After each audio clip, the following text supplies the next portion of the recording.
Maoist అగ్రనేతల ఎన్కౌంటర్లు లొంగుబాట్లు వరుసగా జరుగుతున్న Maoist party ఎప్పటికప్పుడు మీడియాకు ప్రజలకు ప్రకటనలు విడుదల చేస్తుంది. మావోయిస్టు పార్టీ కేంద్ర కమిటీ అధికార ప్రతినిధి అభయ్ పేరిట విడుదలవుతున్న పత్రికా ప్రకటనలను ఎవరు రాస్తున్నారు అనే దానిపై పోలీసులు దృష్టి పెట్టినట్టు తెలుస్తుంది.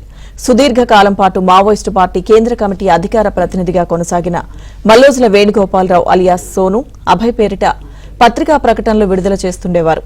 ఆయన ఇటీవల మహారాష్ట్ర సీఎం దేవేంద్ర ఫడ్నవీస్ ఎదుట భారీ సంఖ్యలో అనుచరులతో కలిసి తుపాకులను కూడా సమర్పించి లొంగిపోయారు. ఇదే తరహాలో మరో మావోయిస్టు అగ్రనేత తక్కెళ్లపల్లి వాసుదేవరావు అలియాస్ ఆసన్న ఛత్తీస్గఢ్ లో అనుచరులతో లొంగిపోయారు.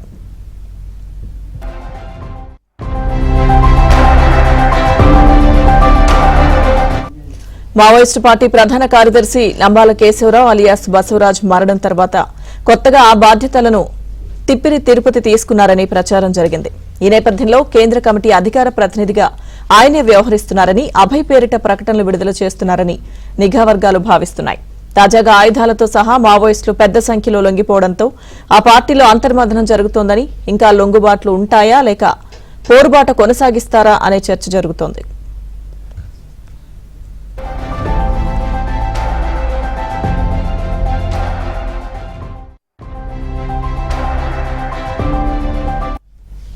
ఈ నెల 24న దేశవ్యాప్తంగా బంద్ కు పిలుపునిస్తూ అభయ్ పేరుతో మావోయిస్టు కేంద్ర కమిటీ లేఖ విడుదల చేసింది.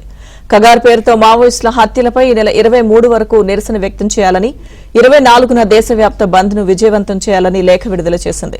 ఆపరేషన్ కగార్ నిలిపివేసేందుకు దేశవ్యాప్తంగా ప్రజా ఉద్యమం నిర్మించాలని మావోయిస్టు పార్టీ లేఖలో కోరింది.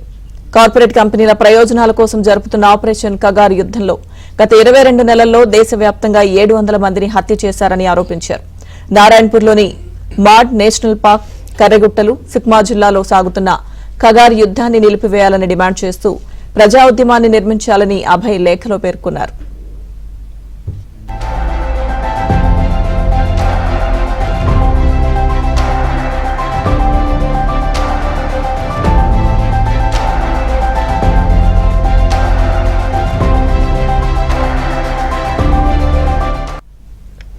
మరోవైపు ప్రభుత్వం ఎదుట ఆయుధాలతో లొంగిపోయిన మావోయిస్టు అగ్రనేతలు మల్లోజుల వేణుగోపాల్ ఆసన్నలకు వై కేటగిరీ భద్రత కల్పించాలని కేంద్ర ప్రభుత్వం నిర్ణయించినట్లు సమాచారం.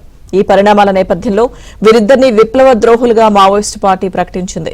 మావోయిస్టు పార్టీకి ద్రోహం చేసిన వారికి శిక్ష తప్పదన్న ప్రకటన నేపథ్యంలో కేంద్రం ఈ నిర్ణయం తీసుకున్నట్లు సమాచారం.